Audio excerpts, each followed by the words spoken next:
앞에서 가는 사람들이란 말씀의 제목으로 은혜를 나누겠습니다. 미국의 어느 조사에 의하면 95%의 사람들이 옳은 말을 하지만 이것을 자신이 실천하는 리더는 5% 미만이라고 합니다. 다른 표현으로 하면 말은 잘하는데 실천하지 않는다는 겁니다. 리더들이 말을 많이 하는데 실천을 잘 하지 않는다는 겁니다. 노블리스 오블리제라는 말이 있습니다. 사회적으로 명망에 있는 사람과 상대적으로 높은 지위에 있는 사람일수록 더 무거운 책임과 도덕적 의무를 실천해야 된다는 그런 말입니다. 하지만 요즘은 존경받고 칭찬받기를 원하는 사람들은 많은 것 같은데 자신에게 주어진 책임과 의무를 성실하게 감당하는 그런 리더, 그런 사람들이 보기 힘든 시대입니다. 참된 지도자는 대중에게 말하는 것 이상으로 실천하는 자가 되어야 됩니다.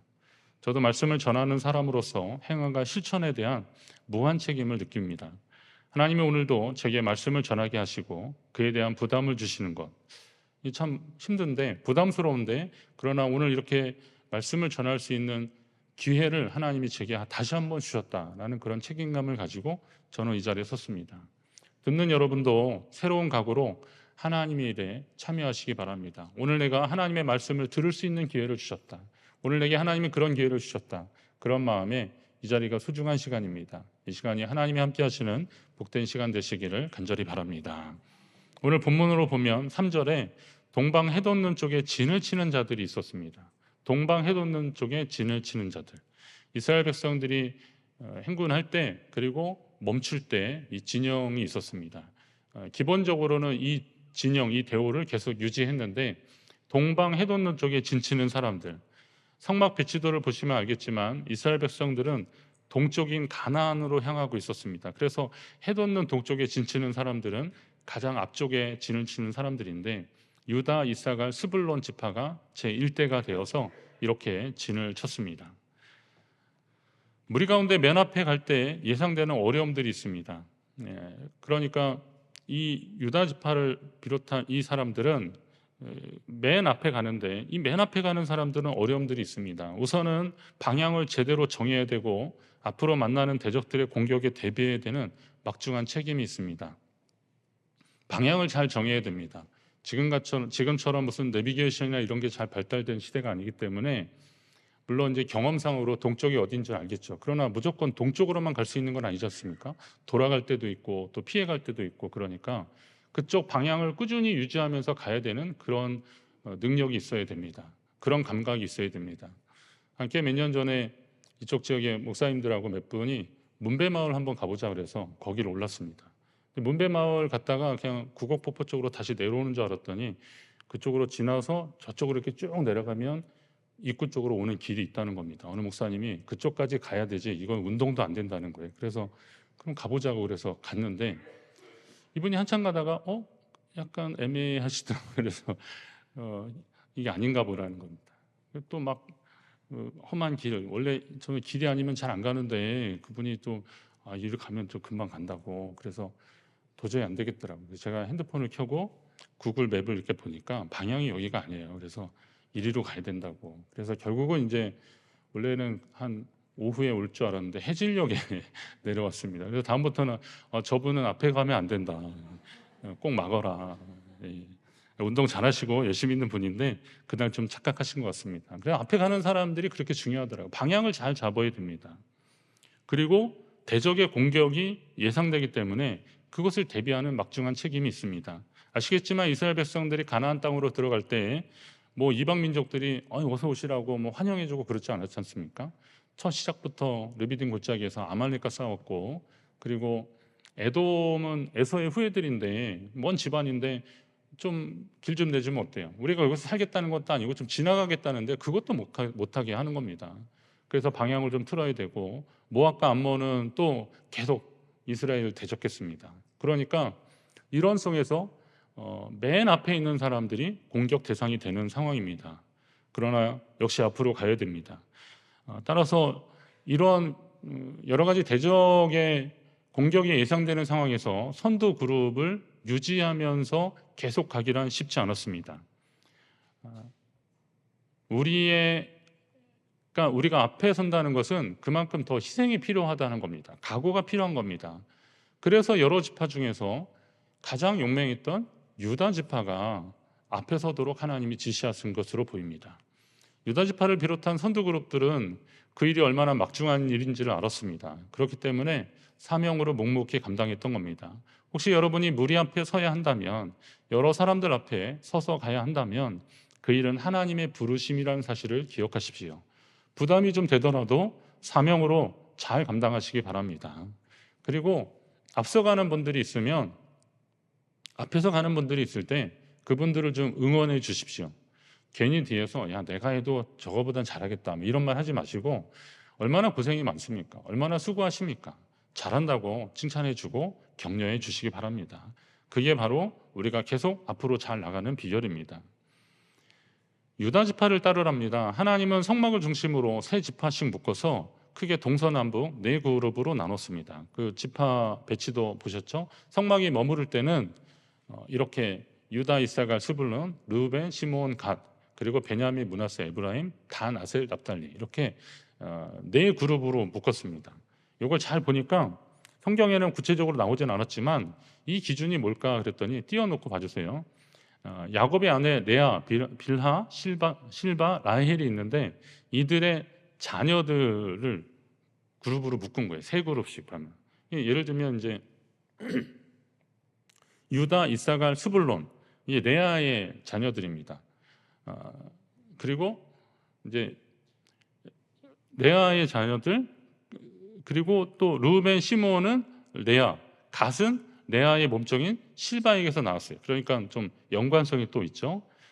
그리고 에브라임, 므낫세, 베냐민은, 그러니까 에브라임과 므낫세는 요셉의 아들들이잖아요. 이건 라헬의 아들들이거든요. 그러니까 거기에 베냐민까지 묶어서 한 그룹을 또 만든 거고, 그리고 나머지 단, 납달리, 이 사람들은 여종 라헬의 여종 빌하에게서 나왔고, 그리고 아셀 지파는 레아의 여종 실바에게서 나왔습니다.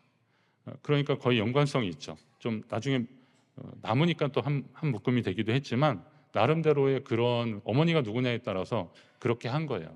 그러니까 좀 분쟁의 소지를 좀 적게 하고 우리가 남이가 한 그런 얘기가 나올 정도로 좀 익숙한 사람들을 이렇게 묶었다고 보시면 되는 겁니다. 그리고 각 그룹마다 대표 지파를 세웠는데 동쪽 지파들의 대표는 유다 지파였습니다. 그러니까 유다, 이사갈, 스불론을 묶어서 유다 지파를 대표로 하라고 하는 겁니다. 그리고 행군할 때는 이 순서대로 쭉 가게 된 겁니다.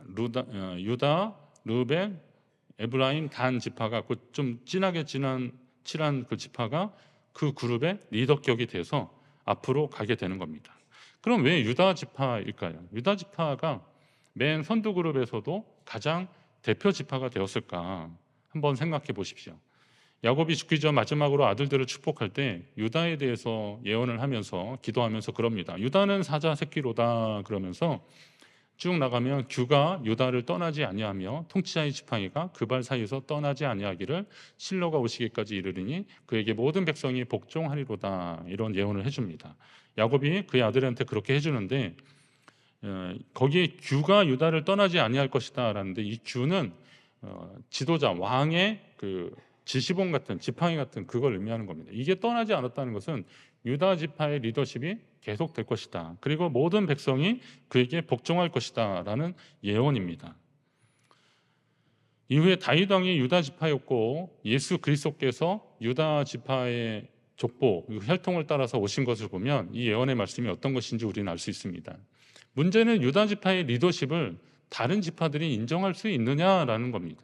유다 지파가 뭐 그렇게 대단해서 그런 형들을 다 앞에 르우벤, 시므온, 레위 다 있는데 이거 다 제쳐놓고 유다가 어떻게 이 지도자로서 대표 지파가 될 수 있느냐? 당시의 풍습으로 보면 아버지의 모든 권리를 장자가 물려받았기 때문에 장자권은 당연히 첫째 아들인 르우벤에게 있었습니다. 그런데 하나님은 야곱을 통해서 이 부분을 분명히 해주셨습니다. 르우벤이 왜 안 되냐? 르우벤은 아버지의 침상을 더럽혔다 그랬습니다. 아버지의 첩인 그 빌하와 동침하는 그런 짓을 했기 때문에 그 아버지의 침상을 더럽혔다. 그럼 이제 시므온과 레위 남았는데, 시므온과 레위는 우리가 알다시피 그 세겜 땅에서 여동생 디나일로 그쪽 백성들과 약속을 맺었는데 그걸 깨고 가서 그들을 다 죽여버리고 말았어요. 그래서 야곱이 그 일 때문에 너무 상심이 되고 속상해서 내가 이 가나안 땅에서 얼굴을 못 들고 다니겠다. 그러면서 그들을 막 책망합니다. 이런 일 때문인지 그들은 또 제외됩니다. 결국 장자의 축복권이 유다까지 내려오게 된 겁니다. 물론 유다도 실수를 많이 한 사람이더라고. 그 유다는 좀 괜찮은가 봤더니 유다는 뭐 역대상 기록으로 보면 이제 그 기록으로 다 나오는데 유다가 뭐 좀 실수를 한 거죠. 옛날이니까 좀 그랬다 치시고 하여튼 며느리 다말에게서 두 아들을 낳을 정도로 그런 삶을 살았던 사람입니다. 그러면 저는 뭐 르우벤, 시므온, 레위 이렇게 다 제하고 유다 그러면 유다 빼고 또 빼고 또 빼고 그러면 남을 사람이 없겠더라고요. 결국은 보니까 성경을 읽다 보면 의로운 사람이 하나도 없어요. 예. 의로운 사람이 죄송한데요. 괜찮은 놈이 하나도 없어요, 진짜. 그런 생각이 들더라고요. 그런데도 하나님이 우리 인간을 사랑하셔서 그렇게 하신다는 게 이게 말이 되나 생각이 들더라고요. 그러다가 저를 보게 되는 거죠. 성경에 괜찮은 사람이 하나도 없는 건데 그럼 너는 괜찮냐 이런 생각이 드는 거죠. 저도 부끄럽더라고요. 저도 여러분 앞에 이렇게 서서 말씀을 전하는 자격이 있을까? 너무 없다 그러면 도대체 뭐 때문에 없다 그러실까 막 그럴 텐데. 그리고 이게 겸손이나 아니면 어떤 걸 떠나서 가만히 생각해도 저는 참 연약하고 부족한 존재거든요. 자격으로 보면 여기 잘 설 자리가 없는데 설 수가 없는데 하나님이 우리를 사랑하셔서 우리를 사용하시는 겁니다. 그러니까 하나님의 은혜와 섭리를 우리가 인정하는 차원에서 봐야 되는 거죠. 오늘 유다 같은 사람 어쩌면 나 같은 죄인에게도 은혜를 베푸시고 기회 주셨음에 여러분 감사하시기 바랍니다. 그게 하나님 앞에 선 사람들의 태도입니다. 이렇게 계속 내려가면서 또 하나님이 그나마 얘는 괜찮을까 얘는 괜찮을까 하나님 끝까지 붙잡으시는 그런 원리, 이게 신약에 하면 복음이 전해지는 원리이기도 합니다. 복음은 모든 믿는 자에게 구원을 주시는 하나님의 능력이 됨이라고 하면서 첫째는 먼저는 유대인에게요 그 다음엔 헬라인에게로다, 바울이 그런 표현을 합니다. 모든 민족과 열방에게 복음이 전해지기를 원하셨던 하나님이셨지만 우선은 유대인에게 전달되기를 원하셨습니다. 왜냐하면 그들은 하나님의 열방 가운데 택하시고 부르셨기 때문에 그렇습니다. 그래서 유대인에게 먼저 성령이 임하시면 너희가 권능을 받아서 예루살렘과 온 유대와 사마리아 땅끝까지 이렇게 점점 밖으로 퍼져나가잖아요. 점층법으로 나가잖아요. 이런 것처럼 하나님은 먼저 유대인이 복음을 듣기를 원하셨던 거죠. 그러나 대부분의 유대인들이 복음을 받아들이지 않았습니다. 그래서 어떻게 해요? 이거를 이방에게로 퍼져가게 하는 겁니다. 말하자면 하나님이 오늘 우리에게 기회 주셨는데 우리가 이거 붙잡지 않으면 다른 것으로, 계시록 표현대로 하면 그 촛대를 다른 곳으로 옮기시겠다는 거예요. 어떻게 하시겠습니까? 여러분에게 하나님 주신 이 기회를 붙잡으시기 바랍니다. 그리고 하나님의 자녀 되어서 하나님의 일에 동참해야 되는 겁니다. 지금도 하나님은 모두에게 은혜를 주시려고 합니다. 여러분이 하나님의 은혜와 복을 간절히 사모하십시오. 나는 이미 충분하다라고 생각하지 마시고, 왜냐하면 하나님이 주시는 것을 가지고 충분하다 생각하는 사람은 자기만 아는 사람이잖아요. 하나님 내게 주신 것을 가지고 주를 위해서 살겠노라고 다짐하는 사람들은 하나님의 은혜를 계속 구하게 되는 거죠. 왜냐하면 그것을 통해서 하나님이 하시는 일들이 있기 때문에 그렇습니다. 이 은혜와 복이 저와 여러분에게 임하기를 주의 이름으로 축원합니다. 이제 동방 해돋는 쪽에 선 세 지파를 좀 더 보십시오. 이스라엘이 행군할 때 가장 앞에 서야 했습니다. 맨 앞자리는 어려운 자리라고 그랬죠. 대적의 위협을 가장 먼저 받았습니다. 백성이 지치고 힘들 때, 망설일 때 더 힘을 내야 했습니다. 군대 다녀오신 분들은 행군할 때 보시면 알겠지만 맨 앞에 이렇게 선두 그룹들이 있어요. 이상하게 선두 그룹들은 잘 가더라고요. 선두 그룹들은 잘 갑니다. 그럼 뒤에서 뭐라 그래요? 선두 천천히, 선두 천천히. 좀 천천히 좀 가자는 거예요. 이 뒤쪽에 서진 사람들은 안 그래도 힘들고, 그런데 앞에 사람들은 그냥 쭉쭉 나가는 거예요. 뭐 일부러 그런 사람들을 뽑은 건 아닌데 그 앞자리가 사실 그런 자리더라고요. 그러나 내가 힘이 좀 많다고 해서 앞으로 쭉쭉 뽑아내면 안 되는 거죠. 뒤를 자꾸 돌아봐야 됩니다. 자꾸 보고 잘 따라오는지를 봐야 되는 겁니다. 이들의 진군 속도에 따라서 전체 이스라엘 백성들의 행군 속도가 결정됩니다. 그래서 그들의 책임은 더 막중했던 것입니다. 근데 잘 보시면 9절에 유다 진영에 속한 군대로 개수된 군인의 총계가 18만 6,400명인데 그들은 제1대로 행진할 진이라 그랬습니다.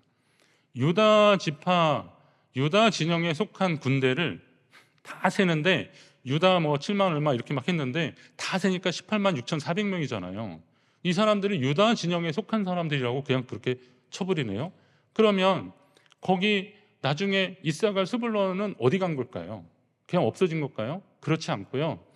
그 대표 지파의 이름으로 모이게 되는 거고, 뭐 말하자면 이사갈 스불론 이 사람들은 그 다른 지파의 용맹성이 보면 좀 떨어질지 몰라도 유다 지파 그 진영의 깃발 아래 모임으로 인하여서 그들도 용맹스러운 사람으로 변화되고 또 스스로 그것을 깨닫게 되는 것입니다. 이게 이제 믿음의 원리라는 거죠. 그러니까 믿음이 강한 사람이 약한 사람을 붙잡아주고, 믿음이 연약한 사람이 그냥 가만히 있으면 쓰러지고 넘어지지만 믿음이 강한 사람을 붙잡을 때 거기에 상승 효과가 있는 거죠. 여러분의 자녀들 위해서 기도할 때 그런 기도하십시오. 하나님, 우리의 자녀가 좋은 믿음의 식구들, 이웃들 좀 만나게 해달라고 그렇게 기도하십시오. 뭐 자녀들 집에 갔을 때 앞집에 교회 있으면 꼭 인사하십시오. 뭐라도 좀 사들고 가서 인사하시고 부탁하십시오. 예. 우리 잘 부탁한다. 뭘 부탁해야 될지 뭐 하여튼 잘 부탁한다. 좋은 믿음의 이웃들을 잘 만나기를 위해서 기도하십시오. 그리고 그런 만남이 그를 새롭게 할 거고 더 성숙하게 할 것입니다. 그들은 연약하고 부족했지만 강한 지파 유다 지파 옆에 있으니까 제1대가 되었던 겁니다. 여러분 곁에 믿음의 일꾼들이 더 많아지기를 간절히 바랍니다. 저는 어릴 적에 이상하게 왜 어른들이 그런 말을 하시는지 모르겠지만 가만히 있으면 중간이나 간다 그랬습니다. 가만히 있으면 중간은 간다. 이게 가만히 제가 생각해 보니까 어디서 들었는데요. 이게 우리 그 현대사의 비극이라는 겁니다. 6.25 한국전쟁 때 이제 북한군 쳐들어왔을 때 거기서 도와주니까 국군이 다시 올라오면 그 사람들 숙청당했어요.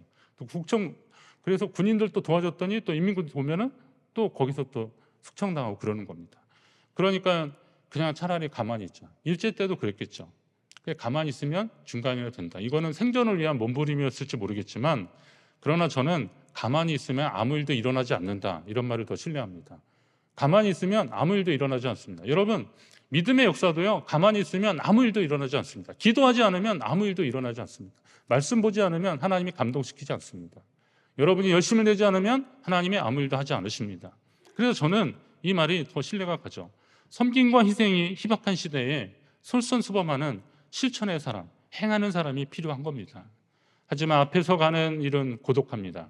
아무도 가지 않았던 길을 가는 것이라 앞에 무슨 일이 일어날지 두렵습니다. 코로나 시대에 우리는 그 막막함을 경험했지 않습니까? 이게 어떻게 될 건가? 과연 교회는 어떻게 갈 건가? 우리는 어떻게 여기에서 끝까지 하나님 나라를 향해서 나아갈 수 있을까? 제가 말은 다 안 해서 그렇죠. 코로나가 한 3년 동안 초기 한 1년 때는요. 제가 잠이 안 왔어요. 진짜. 이거 어떻게 할 건가? 정말 비겁한지 모르지만 하나님 왜 하필이면 제때 이런 일이 벌어집니까? 하나님 이거 뭡니까? 왜 하필 제가 목회할 때 이런 일이 일어나는 겁니까? 그런데 가만히 생각해 보니까 우리 선배 목사님 때는 일제도 경험했고 6.25도 경험했고 그 어려운 시대를 다 경험했어요. 야, 우린 더 했어. 막 그랬을지도 몰라요. 예. 감사하게도 코로나 시대에 그래도 그 구루터기 같은 남은 자들을 하나님 남겨주셔서 예배의 자리를 사모하게 하시고 요즘은 그런 일이 옛날만큼 없는데요. 저 코로나 시대에 우리 간식 많이 얻어 먹었습니다. 우리 성도님들이 교역자실에 힘내시라고 간식을 막 공급하시는 거예요. 제가 이거 빨리 싸가야 다른 사람이 또 준다. 이거 남아있으면 안 준다. 그러니까 빨리 싸가라고 막 그럴 정도로. 그런 분들 볼 때마다 정말 눈물이 나는데, 눈물이라고 감사한 건 감사한데 걱정이 되는 거예요. 걱정이. 이거 어떻게 하면 좋을까? 그런데 그때 뭐라도 해보자고 하면서 한국 교회가요 코로나 때문에 영상 편집 기술이 엄청 낮았습니다. 우리 교회도 그거 관련된 프로그램이 이번에 하나 더 추가했습니다. 예. 이건 뭐 어떤 형태든 교회 예배나 교육에 많이 쓰는 거라서 이거 정식 라이센스 구입해서 하자고 하면서 그렇게 하고 있어요. 정말 좋아졌어요. 교역자들 옛날에는 그냥 운전이나 좀 하고 그러면 됐는데 요즘은 그거 가지고 안 되고요. 잘하든 못하든 간에 어느 정도 인식은 좀 어느 정도 그쪽 분야에 이 지식은 좀 있어야 이걸 하게 되겠고 그러더라고요. 발전됐습니다. 뒤에 따라오는 지파들의 상황도 좀 살펴야 되기 때문에 사실은 더 피곤합니다. 앞에 서는 것은 피곤합니다. 두렵습니다. 걱정됩니다. 그런데 여러분, 누군가 이 일을 맡아야 한다면 사명을 알고 감당하십시오. 하나님이 여러분에게 이 사명을 맡기셨다면 잘 감당할 수 있도록 하나님께 힘과 능력을 달라고 기도하시기 바랍니다. 하나님이 함께 행하실 줄로 믿습니다. 저는 하나님이 어떤 일을 맡기셨을 때 그 일을 감당할 수 있는 힘과 능력을 주시는 분이심을 저는 믿습니다. 교회는 그것을 믿고 하나님 앞에 달려왔던 것입니다. 교회와 이 사회는 더불어 사는 유기적 공동체라는 공통점이 있습니다. 함께 하는 겁니다. 더불어 사는 겁니다. 혼자 하는 것은 그렇게 의미가 없습니다. 여러분, 우리 이렇게 있지만 교회 오시기 전에 이렇게 옷도 좀 잘 차려 입으려고 하시고 또 머리도 이렇게 만지시고 그러는데 무인도에 혼자 있으면 옷 잘 차려 입을 일이 뭐가 있겠습니까? 예? 미장원 갈 일이 뭐가 있겠습니까? 화장품 살 일이 뭐가 있습니까? 아무도 보지 않는데. 그런데 같이 있으니까 서로를 바라보니까 성숙해지는 거 아니겠습니까? 더불어 사는 겁니다. 건강한 공동체성을 유지하기 위해서는 구성원들이 있는 겁니다. 그리고 또 내가 먼저라고 하는 책임감과 솔선수범하는 의식의 그런 자세가 필요합니다. 성도들이 예배나 기도나 봉사나 교육이나 교제 이런 것들을 통해서 성장해 나아가는 것을 경험합니다.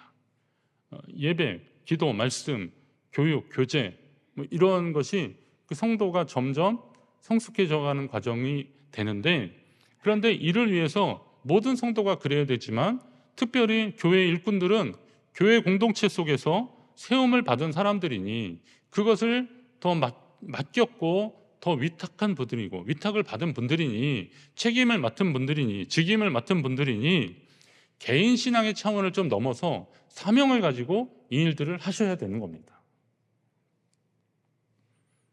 교회 일꾼들이 바로 그런 분들이거든요. 그러라고 세우신 거거든요. 하나님이 그렇게 하라고. 이렇게 설교하면 이제 그러니까 내가 안 한다고 그랬지 않냐고, 그러니까 난 못하겠다고. 아니요, 그게 아니죠. 기쁨으로 감당하셔야죠. 왜냐하면 그 일이 영광스러운 일이기 때문에 그렇습니다. 그러한 일을 우리는 책임이라고 하는데 책임은 당연히 자기 희생이 필요합니다. 예수님이 제자들에게 발을 씻어주시면서 이 섬김의 모범을 보이신 후에 제자들에게 부탁하십니다. 너희도 서로의 발을 씻어주라. 원래대로라면 너희도 가서 이렇게 해라 라는 해석이 맞는데요, 예수님이 굳이 너희도 서로의 발을 씻어주라 이것이 옳다라고 하신 이유는 왜일까요? 이 밤에 예수님이 잡히실 때 후다닥 다 도망가셨습니다. 벌거벗은 몸으로 막 옷 벗겨지는지도 모르고 도망가고 그랬어요.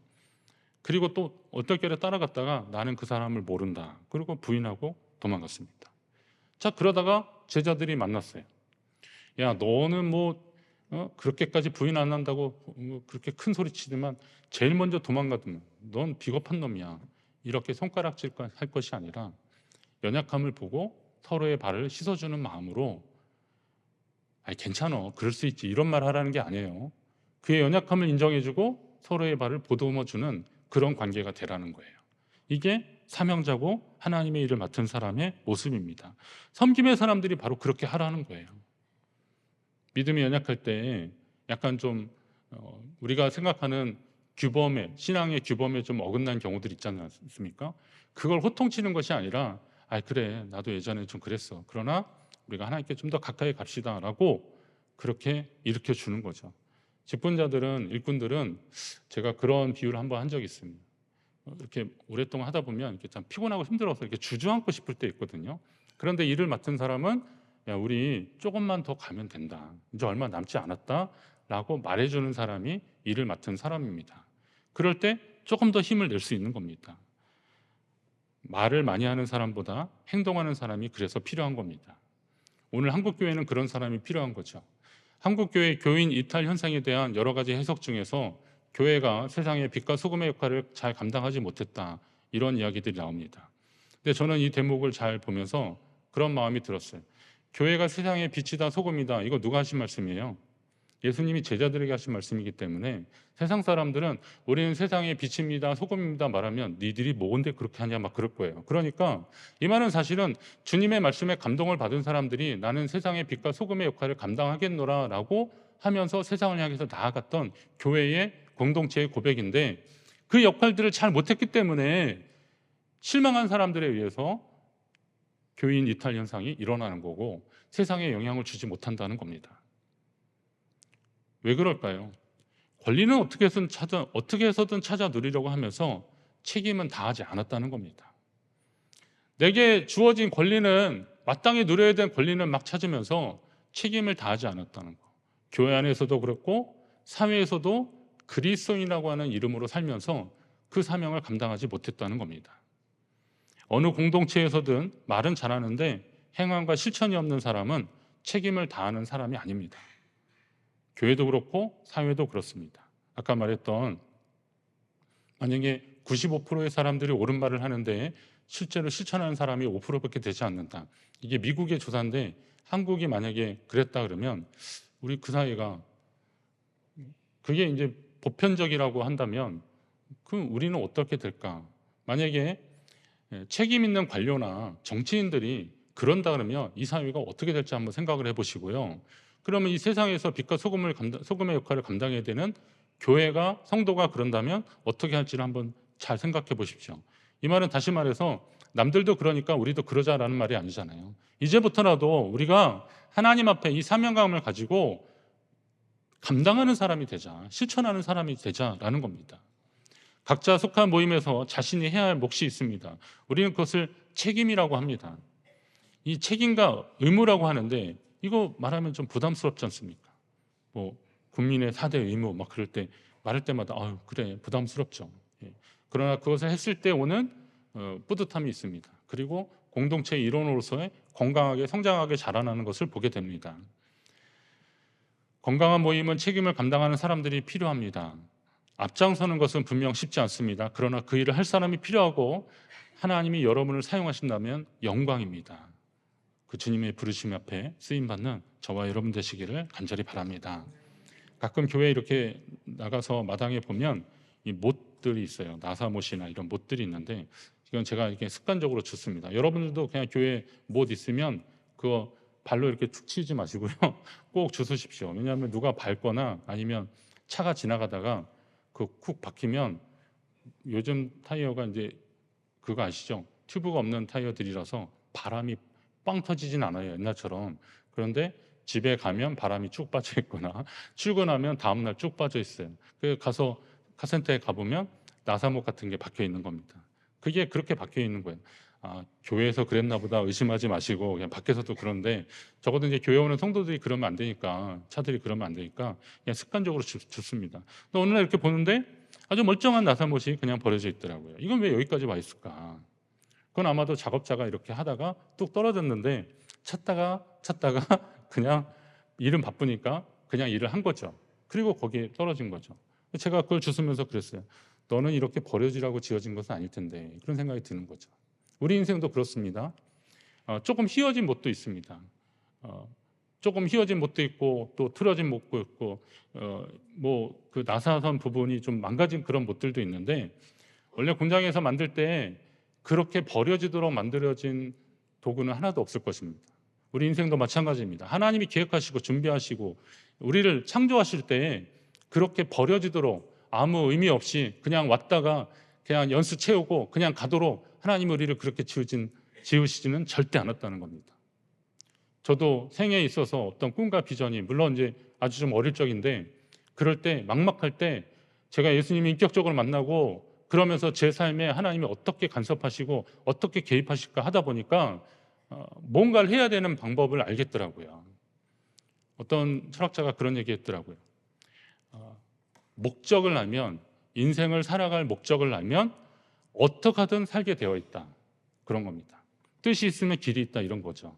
여러분 인생에 있어서 하나님이 어떤 계획을 하셨을까 아직 잘 몰라도 그냥 보편적 원리로 하나님은 분명히 어떤 뜻이 있을 것이고 나를 통해서 일하실 것이다 라는 것이 확실하다면, 내가 주님께 가까이 나가고 오늘 적어도 유다지파 스불론, 이사갈 이런 사람들처럼 앞에 좀 서라 그러니까 왜 앞에 서요? 거기 갔다가 괜히 큰일 날 수도 있는데, 그러나 하나님의 명령이라면 다 뜻이 있겠지. 그리고 하나님이 그렇게 하실만 하겠지라고 해서 부족하니까 나 같은 사람에게도 하나님이 기회 주셨겠지 하면서 그 사명 감당하면 우리는 하나님이 사용하시는 사람이 될 줄로 믿습니다. 성도로 부름을 받아서 이왕이면 하나님 나라의 백성으로, 일꾼으로 잘 쓰임받는 것이 최고의 영광입니다. 우리 교회가, 여러분이 하나님의 일에 이왕이면 앞에서 가는, 남들 하는 거 봐가지고 그냥 뒤따라가는 것이 아니라 이왕이면 하나님 주신 사명 가지고 앞에서 가서 믿음의 일꾼으로 하나님 나라 이루어지는데 쓰임받는 저와 여러분, 우리 교회 되기를 간절히 바랍니다.